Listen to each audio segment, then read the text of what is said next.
Receber o diagnóstico do diabetes muda a rotina de toda a família. Mas com orientação e acesso ao tratamento é possível viver com qualidade e segurança. Hoje vamos fazer um passeio pelo Instituto da Criança com Diabetes em Porto Alegre. Instituição que atende gratuitamente mais de 5.000 crianças e adolescentes e é referência internacional no cuidado ao diabetes tipo 1. E claro, o bate-papo continua aqui no estúdio, porque o Brasil está entre os países com maior número de pessoas vivendo com a doença no mundo. Um assunto urgente e necessário que você confere depois da vinheta.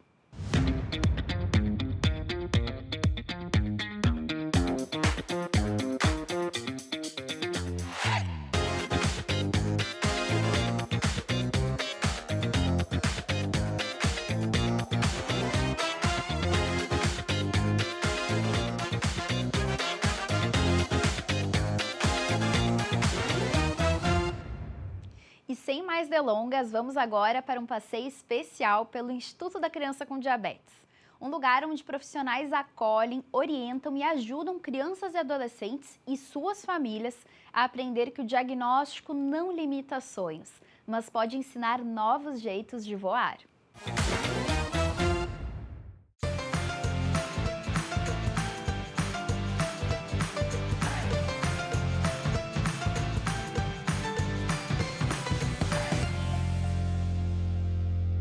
À primeira vista, este parece apenas mais um centro de saúde.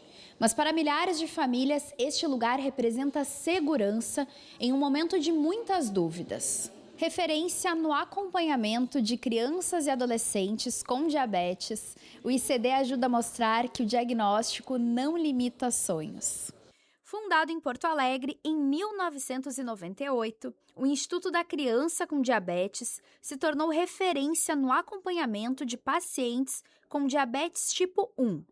A entidade reúne uma equipe multiprofissional formada por médicos, nutricionistas, psicólogos e educadores físicos, oferecendo assistência gratuita pelo Sistema Único de Saúde.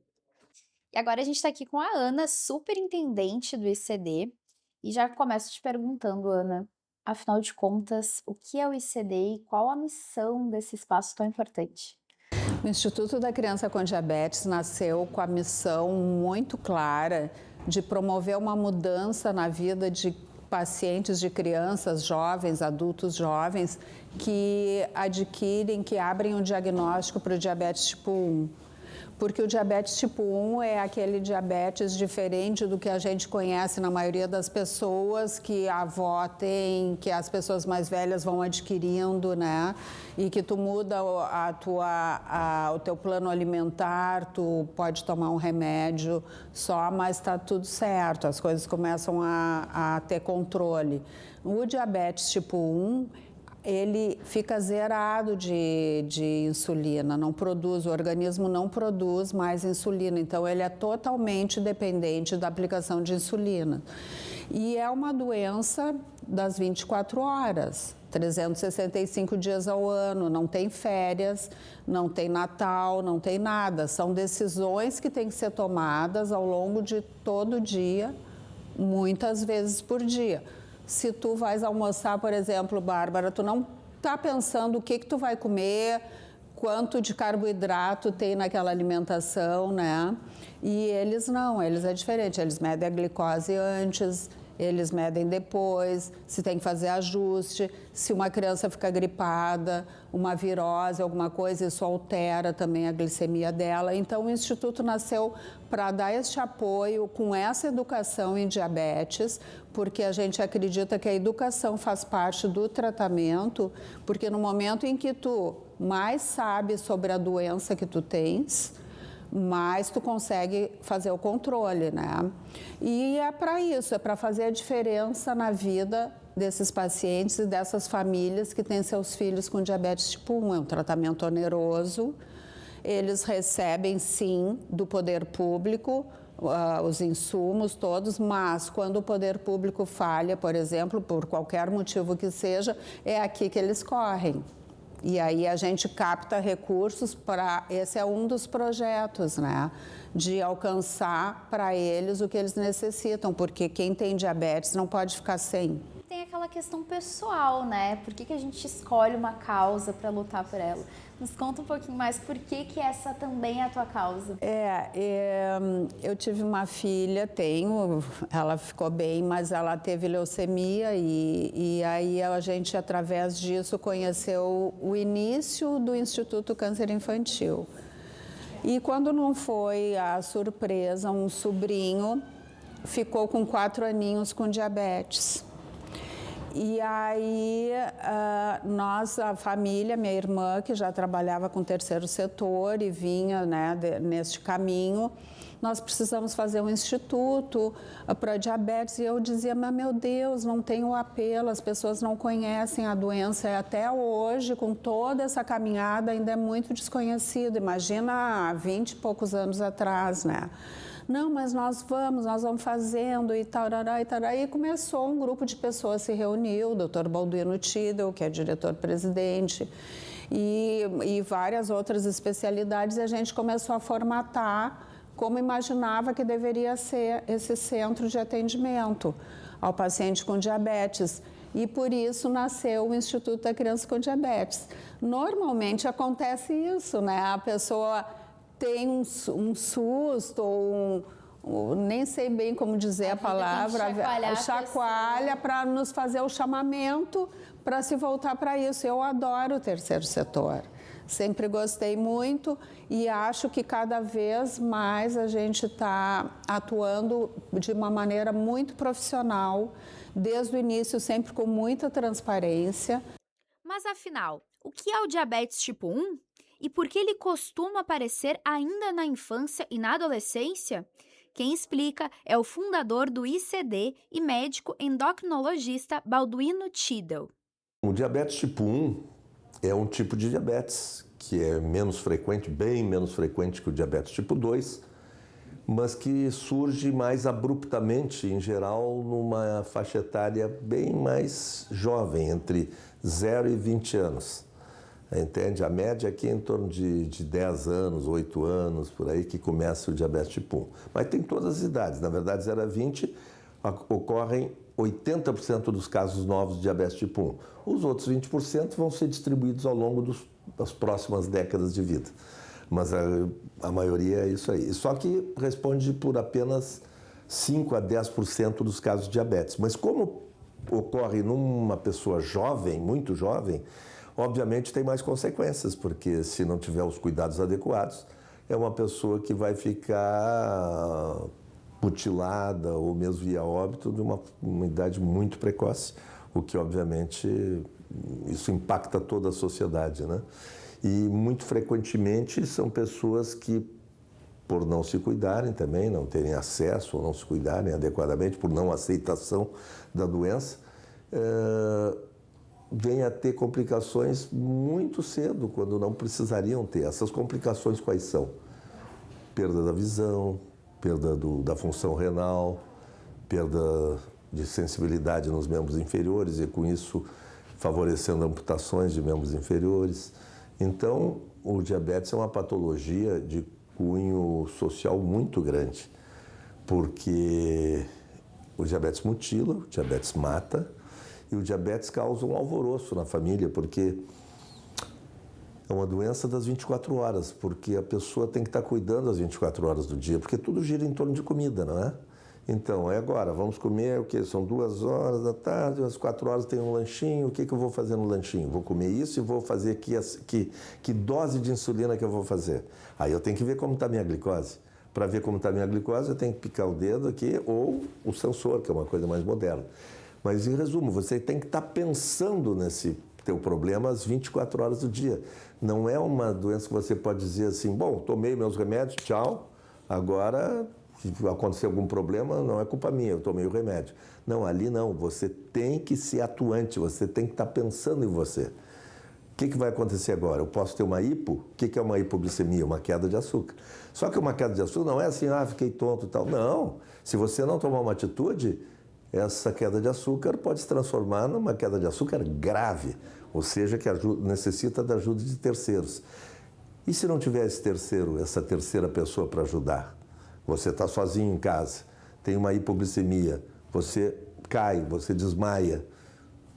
pode não acordar mais. Ou se for acordado por alguém, pode acordar com uma lesão cerebral irreversível. Então, é uma doença que preocupa muito os pacientes e principalmente os pais dos pacientes, né? Porque eles entendem a dimensão disso e muitas vezes não dormem adequadamente. É muito difícil isso. Então, do outro lado tem a hiperglicemia, que é o que vai trazer as complicações crônicas do diabetes no futuro. Essas que nós falamos. A hiperglicemia, como diz o nome, hiper, é o excesso de açúcar no sangue. Esse excesso de açúcar no sangue, de forma continuada, vai me trazer inúmeros problemas, como eu falei agora. Olho, rim, etc., membros inferiores. E a hipoglicemia, que é essa questão do dia a dia. Eu estou muito bem conversando contigo, posso começar a ficar tonto, mas se você sabe que eu tenho diabetes, você me... Opa, peraí, vamos trazer um açucrinho aqui para ele, uma aguinha com açúcar, um refrigerante comum, um melzinho, qualquer coisa assim já ajuda. Agora, se você está só, isso pode ser extremamente perigoso. Então, aqui o Instituto trabalha nessa questão de educação do paciente. Ele tem que aprender a conviver com a doença. Ele tem que aceitar o seu problema primeiro, isso depende muito da aceitação dos pais. Se os pais não aceitam, o filho não vai aceitar. Se os pais, desde o primeiro momento, se exclamam aos céus, por que comigo, por que isso, por que aquilo, obviamente essa criança vai ter problemas psicológicos no manejo da doença. Agora, se os pais aceitam a doença e desde o primeiro momento, bom, vamos ter que fazer uma picadinha aqui, uma insulina, e tem que ser, quantas vezes por dia, pai? Agora é 3 vezes por dia, pelo menos. Mas se você falar sorrindo, isso a criança aceita. Claro que com adolescente é mais difícil. Estou falando a criança. Alguns sinais merecem atenção.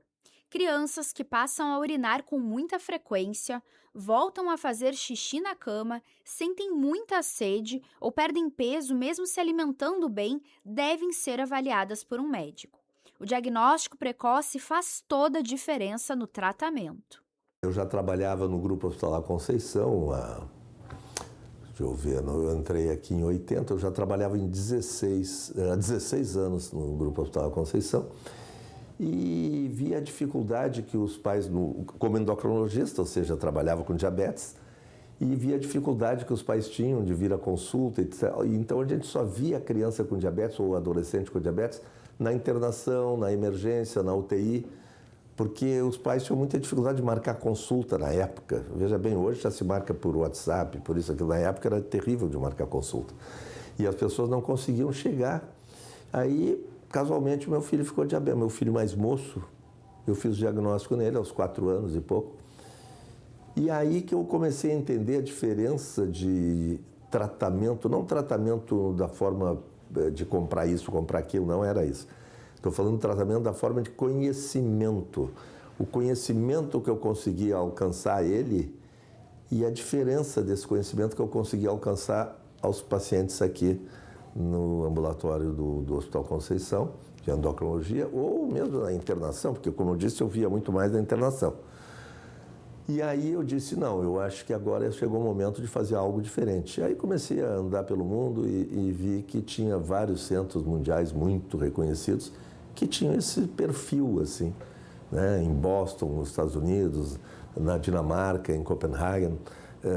E aí surgiu a ideia, começamos a trabalhar, vimos que esse terreno aqui pertencia ao Ministério da Saúde, mas era o lixão do Hospital Conceição. E aí começamos a juntar, regimentar pessoas com diabetes, principalmente, ou que tivessem um parente com diabetes, e fizemos um grande grupo de todas as áreas, jornalistas, advogados, publicitários, médicos, enfermeiros, nutricionistas, psicólogos, tudo. E começou a fermentar essa ideia e surgiu a ideia de criar, então, o Instituto da Criança com Diabetes. Hoje, o ICD é considerado o maior centro especializado em diabetes tipo 1 da América Latina. Um trabalho que contribui para reduzir em 94,7% as internações hospitalares, além de evitar complicações e oferecer mais qualidade de vida às crianças e às suas famílias. A primeira coisa que os pais pensam é o seguinte: meu filho vai morrer cedo. meu filho vai ficar cego, meu filho vai fazer diálise. Não, não é isso. Mudou muito o cenário nos últimos 30 anos, então mudou fantasticamente. Hoje não precisa. Hoje a vida média de um paciente com diabetes tipo 1 se aproxima muito, para não dizer igual, de uma pessoa sem diabetes. E você pode ser o que você quiser, entende? Tem diabetes, pode ser o que quiser, pode ser um campeão. Na Copa do Mundo de Futebol, não agora, mas eu acho que é do Brasil, tinha um jogador da Espanha que era diabético tipo 1. Agora mesmo, eu gosto muito de tênis, o Alexander Zverev, da Alemanha, família russa, mas nasceu na Alemanha, ele ganhou o campeonato de Roland Garros, ele é o terceiro do mundo, e ganhou o campeonato de Roland Garros agora na França, com diabetes tipo 1 desde os 4 anos de idade. Então é isso, você também não precisa ser um campeão de Roland Garros, não precisa ser isso, se puder ser melhor. Eu até gostaria de ser. Mas o que você precisa é entender que isso não diminui nada daquela pessoa que tem diabetes, nada. Ele pode ser o que ele quiser. Mas a história do Dr. Balduino também ganhou um capítulo pessoal. Além de referência no tratamento da doença, ele precisou enfrentar o diabetes dentro da própria família e viver esse desafio sob o olhar de um pai. Papai do Céu é muito inteligente, muito sábio. E ele viu que nessa rua aqui, nessa quadra, não tinha nenhuma criança com diabetes. E sempre teve criança com diabetes no mundo inteiro. Mas como é que não tem aqui? Bom, então tem que ter uma criança com diabetes nessa rua. Para aí. Aqui mora o Balduino, pum, vai ser lá. Porque o Balduino sabe tudo de diabetes, então é aqui. Ele se empoderou, mas imediatamente ele olhou para as irmãs como quem diz assim, mas por que eu e não elas, né? Eu tive certeza que ele pensou isso. Ele nunca me disse, mas foi. Aí eu disse, tá pensando por que não nas suas irmãs, né? Eu digo, porque elas são muito medrosas. Eu ia sair com essa insulina atrás delas, elas subiam a escada, nós morávamos em casa, e elas iam fugir da minha coisa. E tu não, tu chega e diz, pai, minha insulina, cadê a minha insulina? Tá aqui. E eu ia ter que berrar atrás delas, coisas, e ele aceitou. E nunca mais me perguntou. Então foi uma santa resposta, né? E agora eu encontrei uma pessoa que há 20 anos passa por esses corredores e recebeu o diagnóstico com apenas 4 anos, que é o Léo. Léo, nos conta, tu nem lembra quando teve esse diagnóstico, né? Não, pra mim, assim, é desde sempre. Eu sou diabético, então, para me acostumar sem o doce, depois do adolescente, nunca tive esse problema com doce, né? Porque a minha mãe assumiu lá, quando eu era pequeno, me regrou, daí para frente o açúcar nunca me fez falta. Entende? Não é que nem aquele diabético que já conhece o doce e tem que tirar totalmente o doce da vida dele, principalmente, ainda mais quando é criança, gosta de doce quando sai, né? Então esse problema eu não tive, que eu lembro, né? Lá no início, a minha mãe, eu não lembro, aí foi com ela que me deu toda a força até aqui, por isso que eu tô aqui. E tu segue seguindo tudo que a tua mãe te ensinou, tudo que a tua mãe fez durante a tua infância, tu segue até hoje. A tua alimentação é muito diferente, nos conta um pouco mais. A minha alimentação sempre vai ser mais regrada, né? Sempre, o dia a dia, a alimentação, tem que cuidar, o que eu vou fazer, com o que eu vou comer, para o que eu vou gastar de energia, para saber a dosagem da insulina que eu vou tomar, para mim poder comer a quantidade certa também. Tudo é em conjunto, né? Para não... Tudo regradinho. Tudo regradinho. Anotado. E quando tu era criança, como é que tu explicava para os amigos? Porque tu era uma criança que tu não podia ir numa festa de aniversário e comer um monte de negrinho, branquinho, bolo. Sim. Aí quando eu era criança, até pouco tempo atrás, eu nunca gostei que ninguém soubesse que eu tinha diabetes. Então eu sempre andei na linha, aí eu fazia aquele acordinho com a mãe, né? Comenta com os pais das crianças, com os professores do colégio, assim, mas meus amigos, assim, eu quando criança, né, eu tinha esse pensamento, não quero que ninguém saiba. Aí depois, com o tempo, eu fui vendo que era bobagem e fui mudando. Mas o tempo de criança, assim, para adolescência, eu tinha essa minha questão que eu sempre deixei. Eu ter a responsabilidade de não fazer o que não podia, assim, né? Mas tu não chegava a deixar de participar de coisas que tu queria em função da diabetes? Nunca me impediu de nada. sempre mais com atenção, até onde eu posso ir, mas nunca deixei de fazer nada, assim. E como é que funcionava para ti a aplicação da insulina? Porque tu faz uso da insulina, né? Tu falou que tem que ser tudo regradinho. Como é que funciona? Aí, tipo, até um tempo a minha mãe que me aplicava, né? Aí depois eu comecei a me aplicar sozinho. Aí, geralmente, às vezes ela me aplica, né? Dependendo da situação, ela tá ali, eu aplico aqui para mim, já é aquela rotina, sabe? Mas agora, hoje em dia, sou eu que me aplico sozinho, não tenho dificuldade nenhuma também. Vida normal. Vida normal. Não. Quase normal, né? Quase normal, Os cuidados que ele tem, a gente deveria ter igual, né? Na verdade, é isso aí, né? É uns cuidados que depois de tu te acostumar, vira rotina, entra no automático e é fácil. Fácil, que eu digo assim, nunca vai ser, né? Porque tu nunca vai ser que nem uma criança normal.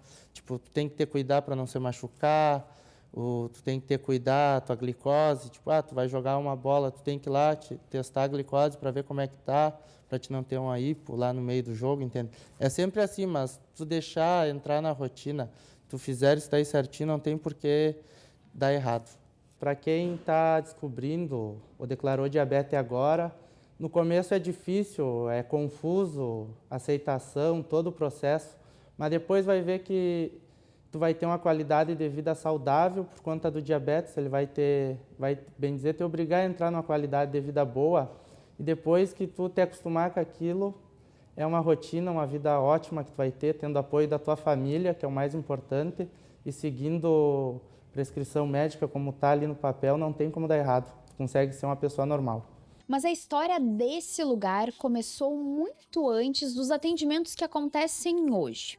Em 1998, uma campanha mobilizou os gaúchos para ajudar na construção desse espaço. E muita gente lembra da música até hoje.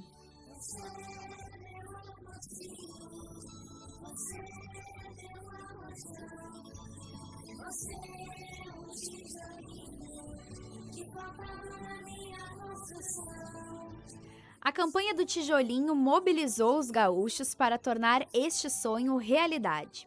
Hoje, o resultado aparece em histórias como a do Davi e da mãe, Ana, que encontraram no Instituto apoio desde o diagnóstico. O Davi foi bem desejado, a gente planejou ter ele, né? A minha filha tinha 15 anos, ela queria muito humano, pedia, chorava, dizia que não queria ficar sozinha no mundo. E aí engravidamos, né? Eu já tinha 43 anos, já tinha desistido de engravidar, mas aí engravidei. E com 3 aninhos, daí tu já tem uma certa idade assim mais avançada, né? Aí veio o diagnóstico, ficamos internados 10 dias em Capão e nos encaminharam aqui para o ICD, que foi um presente, né? É um presente vir para cá, conseguir vir para cá, né? Ser encaminhado para cá. Porque aqui a gente tem todo um apoio, assim, desde o momento que tu chega, que tu te pergunta por que meu filho tem isso. Então, aqui o primeiro acolhimento é um vídeo te mostrando quais as possibilidades, né? Que daí tu já tira aquela culpa, né? Tu já diz assim, bom, então não tem culpa, né? Eu não fiz nada errado, né? E é por aí daí. Então, aqui a gente tem todo o apoio, assim, que uma mãe de um diabético merece ter, precisa ter, né? Minha vida assim, é um pouquinho diferente, sabe? É um pouco diferente. Eu acordo de manhã, toda hora eu tenho que fazer insulina, medir minha glicose. Eu meço minha glicose mais ou menos umas 6 vezes por dia. Eu acordo, eu furo meu dedo, né? Meço minha glicose. Eu faço a dose de insulina precisa, que é preciso. E eu como, assim, uma quantidade correta, né? Ali, a quantidade que eu tenho que comer. Aí no almoço eu faço a mesma coisa, só que eu faço 2 insulinas. Uma delas é a Lantus, que eu faço mais para como se ela fosse controlar a minha tarde, sabe? O meu dia, assim. Aí eu faço a normal, que é uma log, e eu faço a Lantus. E assim se repete na tarde, na janta. E na escola também é a mesma coisa, só que na hora do lanche ali eu não aplico insulina, eu só meço a minha glicose mesmo. Entre uma conversa e outra, foi o próprio Davi quem assumiu o papel de professor. Com muita naturalidade, ele mostrou como monitora a glicose e explicou que esse cuidado já faz parte da rotina. Eu vou mostrar aqui para vocês como eu meço minha glicose e o passo a passo. Primeiro eu pego o glicosímetro e eu pego a fita que é correspondente ao glicosímetro. Não pode usar qualquer fita assim, sabe? Tem que ser a mesma que o glicosímetro possa ler. Aí eu abro aqui a tampa e eu boto aqui. Eu espero carregar. Quando não aparece nada aqui, ó, aí eu meço. Eu puxo essa ponta da caneta e escolho um dedo. Aí eu chego perto e eu aperto o botão. Depois eu aperto um pouco meu dedo para sair o sangue e boto aonde tá o pontinho vermelho, aqui no glicosímetro. Aí eu aperto.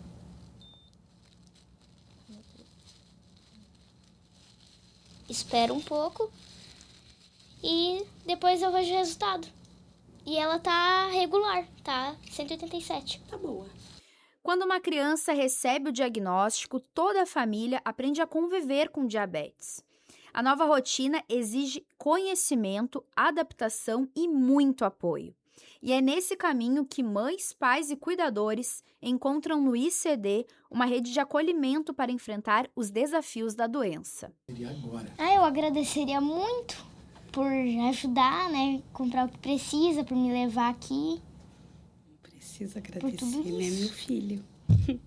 Te amo. Também. Se tu tivesse que dizer alguma coisa pra mamãe, o que tu diria agora pra ela? Eu agradeceria muito a ela, que ela me traz sempre aqui, pelos gastos dela, né? Que é um pouco mais complicado. Eu sempre agradeceria muito. Sou muito grato. Tá bom, meu filho. Te amo. Também.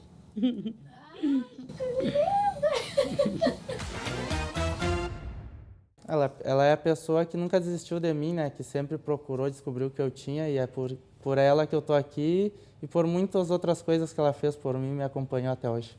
É o que eu sou hoje. Conviver com diabetes significa tomar cerca de 350 decisões todos os dias. Mas ninguém precisa enfrentar esse caminho sozinho. No Instituto da Criança com Diabetes, o cuidado e o acolhimento ajudam a transformar essa rotina. Um lugar onde o diagnóstico não define o futuro. Um lugar que realmente faz a diferença.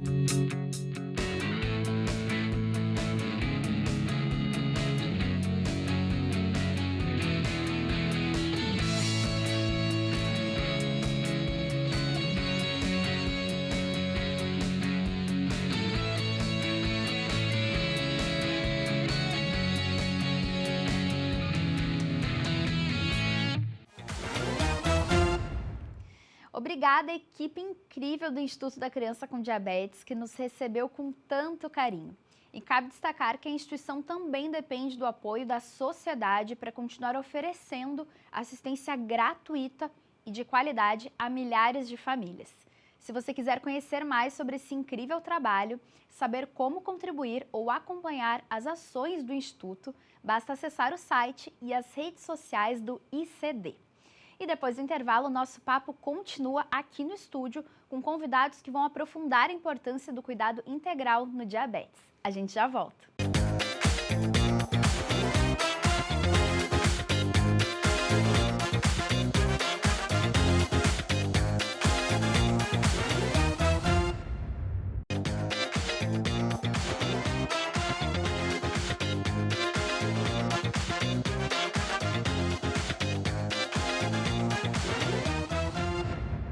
Estamos de volta com o Faça a Diferença.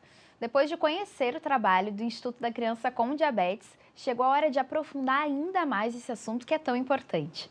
Para essa conversa, a gente fala de forma online com a médica endocrinologista Gabriele Lopes Litter e também com a nutricionista Luziana Lirman, ambas lá de Pelotas, no sul do estado. Então, hoje uma conversa diferente aqui de outra região do estado. Bem-vindas, gurias, prazer tê-las aqui. E já começo contigo, doutora Gabriele, para nos contar dessas diferenças, né, do diabetes, porque a gente tem aquela relação com diabetes quando a gente ouve essa pessoa nunca mais pode comer doce, é a doença que tu não pode mais comer doce.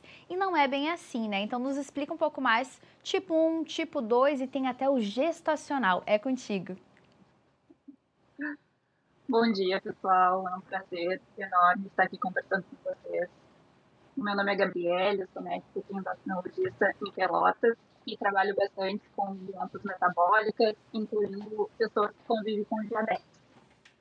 Então, o diabetes ele é uma incapacidade do corpo de armazenar energia. E a gente entende essa energia como a glicose. Então, é uma incapacidade de colocar a glicose para dentro das células.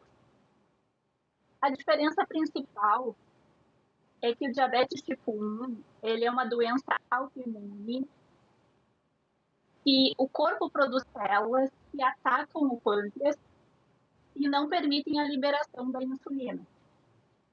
Já no tipo 2, essa pessoa produz insulina, mas ao decorrer das décadas de vida, ela vai produzindo insulina de uma forma insuficiente.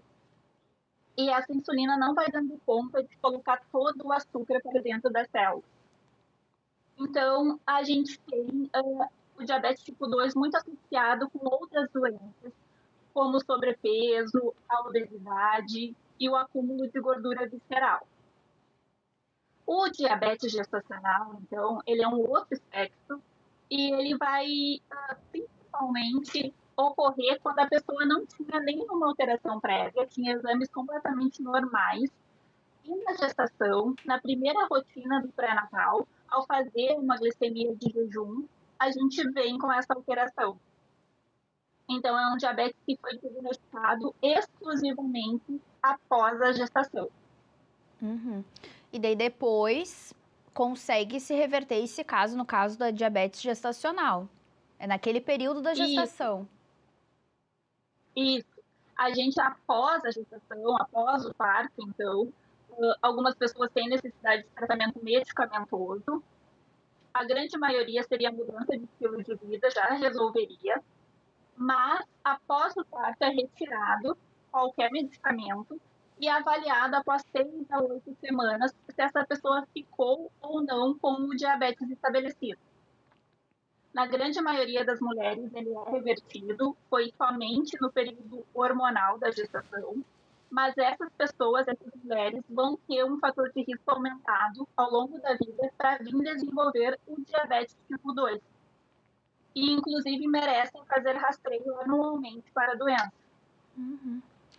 Ou seja, né, quem pode estar em casa vendo deve pensar assim, eu não tenho diabetes, esse bate-papo não é para mim. Mas a gente pode adquirir ao longo da vida. Então é uma doença que pode estar presente na nossa casa, com os nossos pais, os nossos avós e a gente, inclusive, ao longo da vida, com os hábitos ruins. Daí a Luziana vai nos explicar um pouco mais. Pode ser surpreendido um dia com um diagnóstico, tu vai lá, faz o exame e é surpreendido com isso. Luziana, passo para ti. Quando uma pessoa chega no teu consultório, qual é a principal dúvida? Porque tem essa relação clara de que a gente pensa assim, quem tem diabetes não pode mais comer doce, não pode mais comer chocolate. E não é bem assim, né? Isso mesmo. Muito prazer, eu sou Luziana, sou nutricionista. Muito prazer estar aqui com vocês nessa manhã falando de um assunto tão importante que é o diabetes, né? E quando essa pessoa chega no consultório, ela chega com dúvidas. E uma dessas dúvidas é: não vou poder mais comer as coisas que eu gosto. E não é bem assim, né? Desenvolver a autonomia alimentar desse paciente, orientar ele sobre melhores escolhas é fundamental para que ele consiga controlar a sua glicemia e prevenir as complicações do diabetes.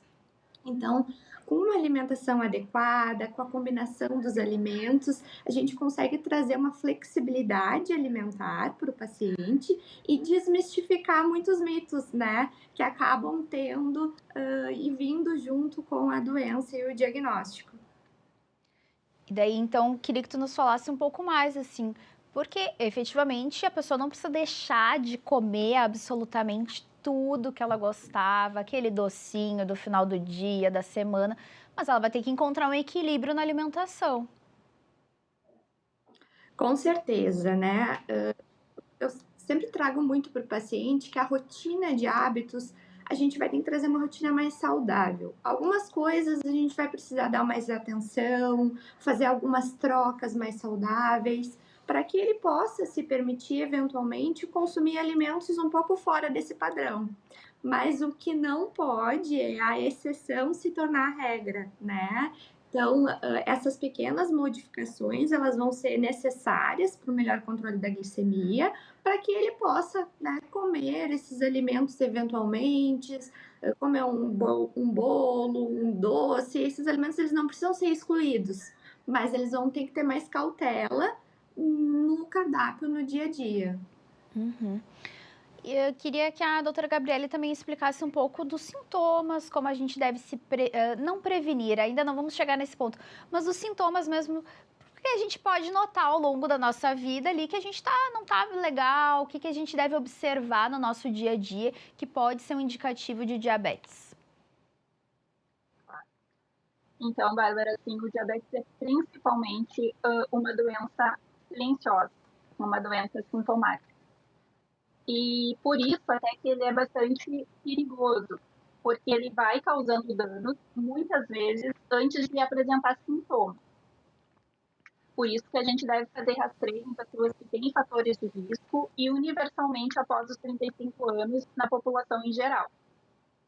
Mas quando eu tenho um diabetes mais estabelecido, os principais sintomas estão relacionados com uma sede excessiva. Então, essa pessoa começa a sentir muita sede, tomar muita água, começa a urinar com muita frequência. Pode ter um emagrecimento não intencional, um emagrecimento bastante expressivo, sem estar reduzindo a dieta. Posso me sentir bastante cansado, com fadiga, tonturas. Posso ter a visão um pouco mais embaçada.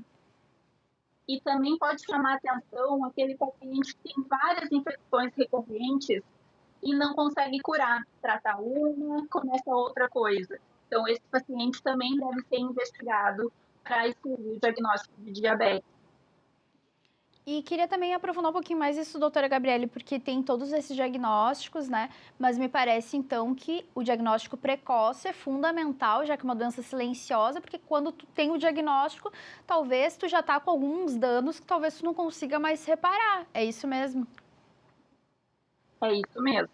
A gente tem até uma entidade, né, que é um diagnóstico que a gente chama do pré-diabetes. E seria até na intenção da gente evitar ao máximo as complicações. Mas, inclusive, no pré-diabetes, a gente já pode ter complicações decorrentes dessa hiperglicemia. Então, sem dúvidas, o diagnóstico precoce ele é fundamental, é de extrema importância.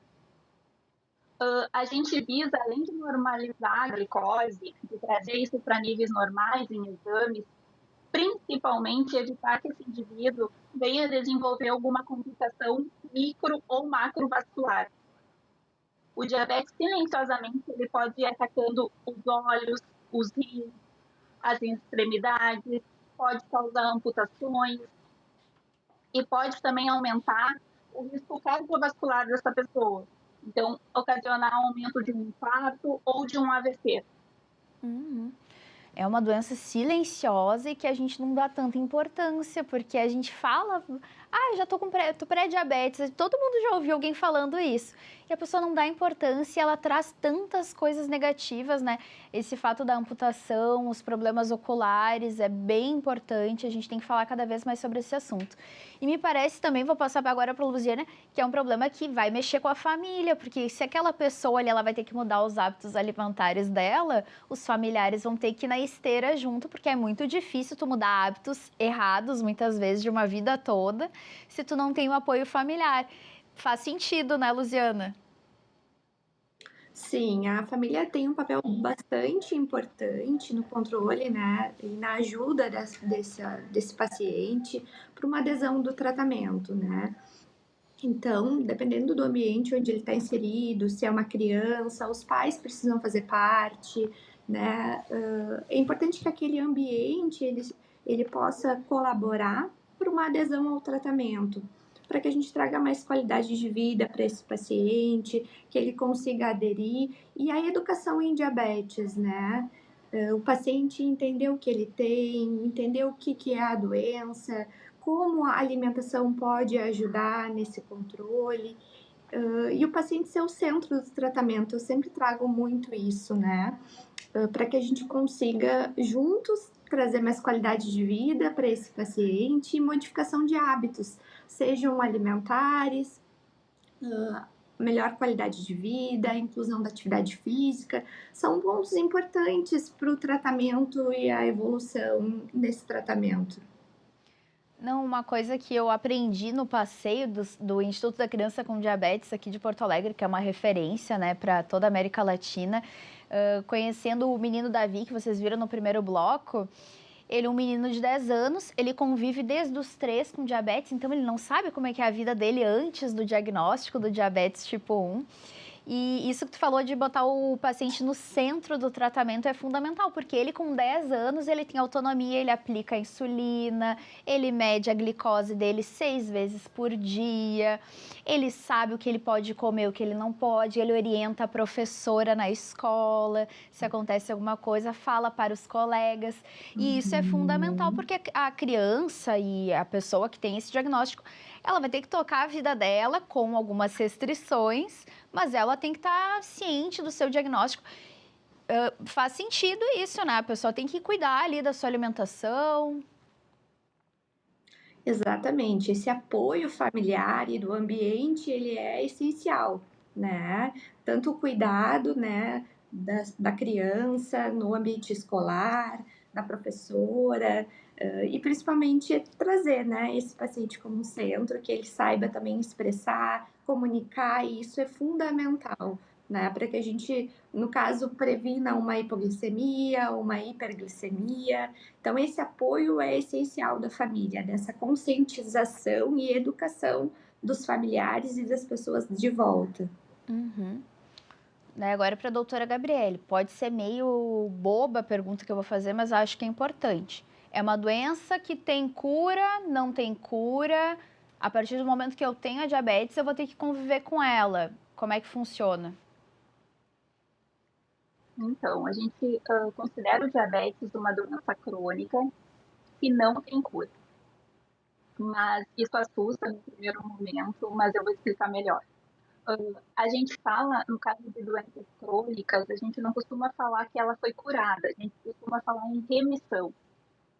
Então, após esse diagnóstico, eu vou ter que cuidar dele pelo resto da vida, principalmente com mudança de estilo de vida, com uma dieta equilibrada, com uma prática de exercício físico regular, num dado momento com tratamento medicamentoso, individualizado, sempre quando necessário.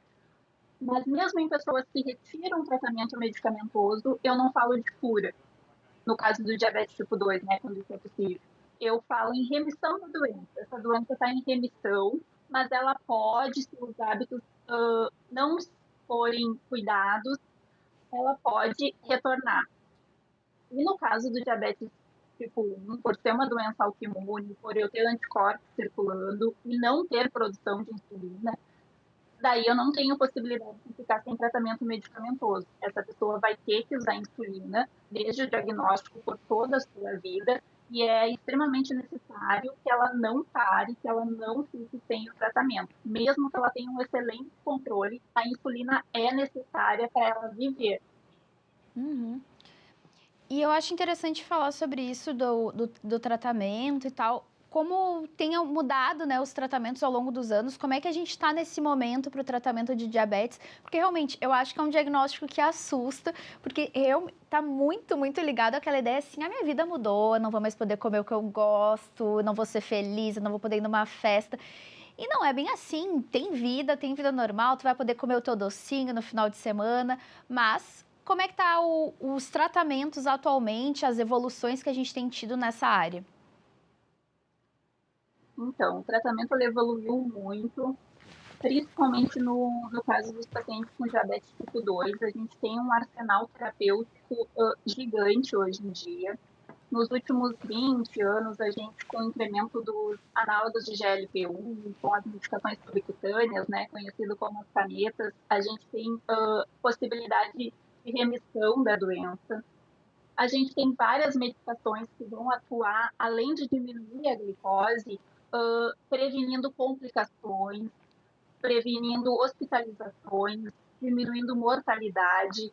Então, além do tratamento medicamentoso, a mudança do estilo de vida, mas hoje em dia o nosso arsenal de medicamentos é enorme e é possível ter controle da doença e viver com qualidade de vida. Perfeito. Luziana, esse universo da nutrição tem muitos mitos. Eu tenho certeza que os pacientes, quando chegam no teu consultório, eles devem estar com um monte de ideia errada a respeito de vários alimentos, que eles não vão mais poder comer aquele alimento de jeito nenhum. Queria que tu falasse um pouco, né, quando os pacientes chegam assim, né, o que eles te trazem, que tu tem que ficar desmistificando, que não é bem assim.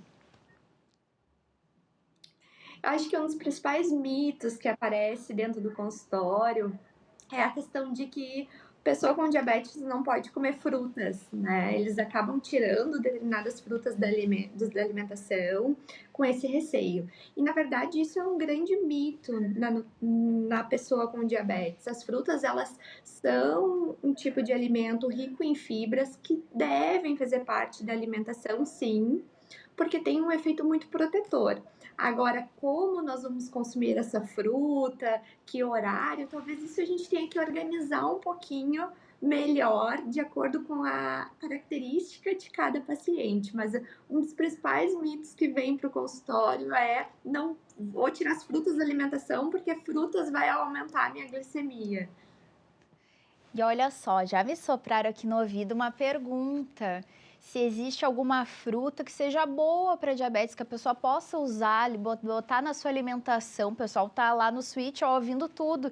Eles ficaram curiosos. Que tipo de coisas que a gente pode colocar para tentar substituir aquele docinho? Porque a gente gosta de um doce, né?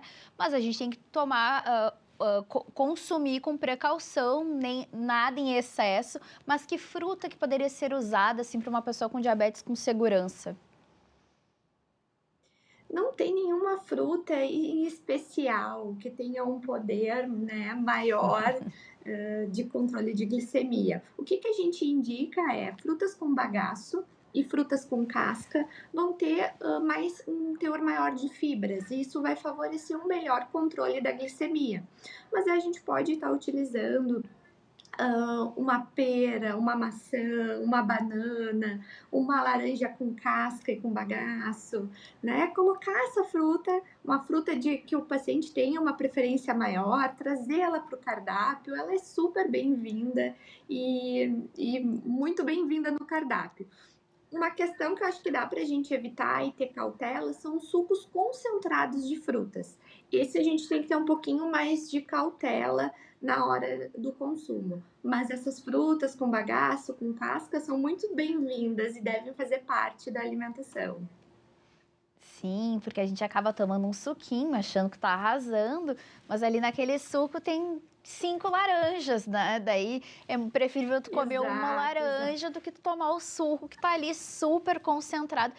E olha, ouvindo vocês falar, eu acho que as dicas que vocês dão servem para todo mundo, porque esse descontrole alimentar serve para qualquer coisa, né? Para todo mundo, com diabetes ou não. A gente tem que tentar manter um equilíbrio na nossa vida no geral, né, Luziana?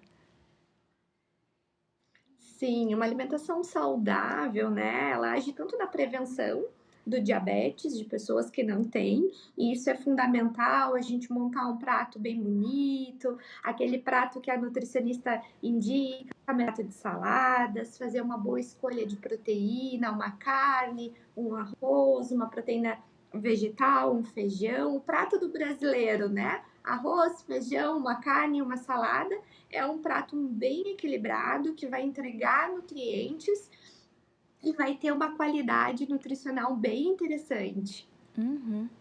E, doutora Gabriele, estamos aqui, né, com uma endócrina, uma nutricionista. É um tratamento, tem que ter um acompanhamento multidisciplinar.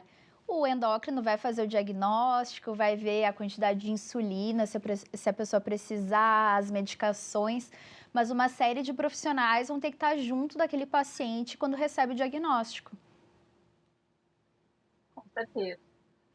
O médico, então, vai fazer essa parte do diagnóstico, do tratamento medicamentoso, orientações, né, sobre estilo de vida, mas a equipe multidisciplinar, ela é fundamental, principalmente no diabetes. O paciente, ele precisa ter essa educação no diabetes, ele precisa, eu costumo brincar que ele precisa saber tanto ou mais que o médico e que o nutri sobre a doença dele. Isso vai dar autonomia, isso vai dar segurança e liberdade. Então, é muito importante, sim, a gente ter essa equipe multi. É muito importante, se possível, um educador físico, a nutricionista, o acompanhamento contínuo com o médico. E, em alguns casos, principalmente quando a questão do diabetes tipo 1, que envolve um cuidado 24 horas, que envolve uma carga emocional muito grande, sempre que possível, um acompanhamento psicológico também é muito importante. Sem dúvida, lá no IDC, no Instituto da Criança com Diabetes, é fundamental para as famílias especialmente, porque as mães se desesperam quando tem aquele diagnóstico, e é fundamental o apoio psicológico realmente para entender que a vida mudou um pouquinho, ela teve alguma mudança ali, mas a vida segue, pode seguir de forma saudável. Eu queria repercutir contigo, doutora Gabriele, um dado recente aqui de janeiro de 2026, que a diabetes cresceu 135% no Brasil em 18 anos. Entre os anos de 2006 e 2024, passou de 5,5 para 12,9 em adultos brasileiros. Dados do Ministério da Saúde. Eles também falam que a obesidade, a hipertensão também avançaram e aumentaram. Existe uma ligação também, acho que direta, com diabetes e obesidade. A gente tem visto que as pessoas têm engordado cada vez mais pela má alimentação, né, Luziana? Mas existe essa relação também, né, de diabetes e obesidade. Isso, de forma bem direta. A obesidade, ela é responsável em 90% dos casos de diabetes tipo 2. E não só a obesidade, aquele indivíduo com sobrepeso, aquele indivíduo com aumento de gordura visceral, que seria o aumento da gordura da barriga, o aumento da circunferência abdominal. Isso predispõe a alterações metabólicas e alterações relacionadas com resistência insulínica e, consequentemente, com diabetes tipo 2. Então, são doenças que andam muito juntas e que o contrário também é válido. Ao a gente tratar o sobrepeso, ao tratar a obesidade, geralmente a gente costuma ver remissão dos quadros de diabetes.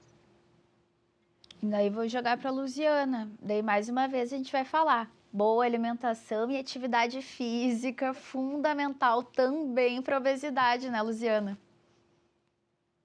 É essencial, né? Muitas vezes o controle de peso desse paciente vai fazer com que a gente tenha um controle da doença.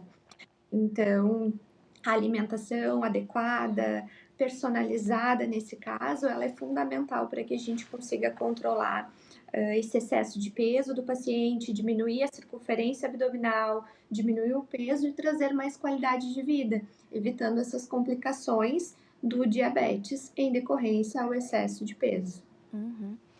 Bom, agora a gente vai trazer uma notícia também super recente. Pessoas com diabetes tipo 1 passam a contar com novos direitos garantidos por lei. A norma, sancionada e publicada no final do mês de junho no Diário Oficial da União, amplia a proteção nas áreas da saúde, educação e também do trabalho. Entre as medidas estão acesso a medicamentos e insumos pelo SUS, o direito de utilizar equipamentos como sensores de glicose e bombas de insulina em escolas e locais de trabalho, além de pausas para monitorar a glicemia, aplicar a insulina e também se alimentar. A lei também proíbe qualquer forma de discriminação contra pessoas com diabetes tipo 1, garante adaptações quando necessárias em ambientes escolares e profissionais e estabelece que o laudo médico que confirma o diagnóstico passa a ter validade por tempo indeterminado. Acho que um avanço super importante, né, nessa legislação. Afinal de contas, daí vou passar para a Luziana, a pessoa, em algum momento, quando ela tem a hipoglicemia, hiperglicemia, ela vai ter que se alimentar, então ela vai ter que se ausentar do trabalho, ela vai ter que contar os carboidratos ali da sua alimentação. É mais ou menos por aí, né, Luziana? Isso é um ponto bem importante, né? Essa pessoa ela tem que ter uma atenção ao controle da sua glicemia, o monitoramento dessas taxas, né? E as pausas para alimentação, elas são fundamentais para que a gente consiga evitar, por exemplo, uma hipoglicemia no ambiente que a pessoa está inserida, seja numa escola, seja no ambiente de trabalho. Uhum. Passo também para a doutora Gabriele, me parece que é um avanço importante essa legislação, que saiu no Diário Oficial no dia 29 de junho, então muito recente. Afinal de contas, a pessoa que tem a diabetes, por exemplo, a tipo 1, ela vai ter que aplicar insulina, ela tem que estar num local adequado, não pode ser um local sujo, então ela vai ter que ter o entendimento do local de trabalho, da escola, de onde ela está, que ela precisa ter essas pausas ao longo do dia. Por exemplo, a glicose, tu tem que testar várias vezes ao longo do dia, né? É um avanço enorme e muito necessário. A gente tem ainda muito falta de acesso a insumos básicos do diabetes tipo 1. Essa pessoa ela precisa de forma regular de insulinas, de agulhas, de lancetas para furar o dedo, de glicosímetro. No caso do diabetes tipo 1, quando tem um sensor de monitoramento contínuo, é muito importante para o sucesso do tratamento. E isso ainda é muito utópico no nosso país. Poucas pessoas têm disponibilidade total de todos esses insumos. Então, isso se tornar lei é um avanço enorme e, principalmente, o acesso a todos esses insumos. Sem falar na questão de divulgar informações, diminuir o preconceito, obviamente, oferecer uma disponibilidade de tempo maior para essa pessoa poder fazer a aplicação da sua medicação, poder ter um cuidado melhor com a sua alimentação. Isso é inclusão e isso é completamente necessário para a gente ter uma qualidade de vida para as pessoas que convivem com diabetes. Tá certo.